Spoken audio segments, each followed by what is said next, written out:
നമ്മുടെ റഹ്മത്തുള്ള ഖാസിമി ഇപ്പോൾ ഒരു പ്രസംഗത്തിൽ പറഞ്ഞത്രേ, സുന്നി സമ്മേളനം ഉദ്ഘാടനം ചെയ്യുന്ന പാണക്കാടുള്ള ഒരു തങ്ങൾ വഹാബി സമ്മേളനവും ഉദ്ഘാടനം ചെയ്യുന്നു എന്നിട്ട് അതിനെ വിമർശിച്ചുകൊണ്ട് അനിൽ മുഹമ്മദ് എന്ന് പറയുന്ന നിഷ്പക്ഷകൻ എന്ന് അവകാശപ്പെടുന്ന ആൾ വിമർശനം വേദിയായി പ്രചരിപ്പിച്ചു കണ്ടു.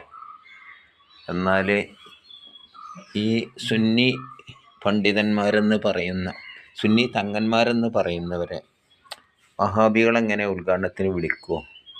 കാരണം അവർ വിളിച്ചാൽ തങ്ങന്മാർ പോകാൻ പാടുണ്ടോ?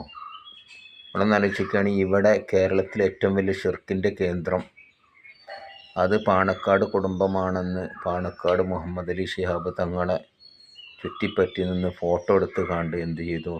സൗദി അറേബ്യയിൽ പ്രചരിപ്പിച്ച വ്യക്തികൾ ഇതേ മുശ്രിക്കീങ്ങളുടെ ഷിർക്കിൻ്റെ കേന്ദ്രത്തിൽ നിന്ന് ഇന്നും അവർ വിശ്വസിക്കുന്നു ഉറുക്കും മേലസും മൈക്കല്ലും ഒക്കെ എഴുതൽ ഷിർക്കാണ് എന്നവർ പ്രസംഗിക്കുന്നു, എഴുതുന്നു, ജനങ്ങളോട് ആഹ്വാനം ചെയ്യുന്നു.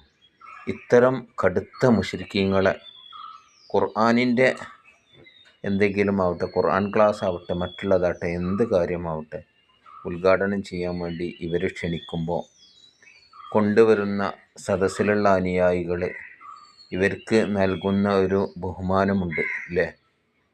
അതെന്താണ്? ഒരു മുശ്രിക്കിനോട് എന്തൊക്കെ ആദരവ് കാണിക്കാൻ പറ്റുമോ അത് ആദരവാണ് ഇവർ കാണിക്കുന്നത്. അതല്ലേ ചെയ്യുക?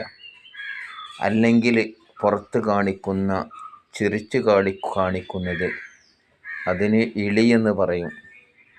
ചിരിക്ക് മറ്റുള്ളവരെ മുഖത്ത് നോക്കി ഇളിക്കുക എന്ന് പറയും.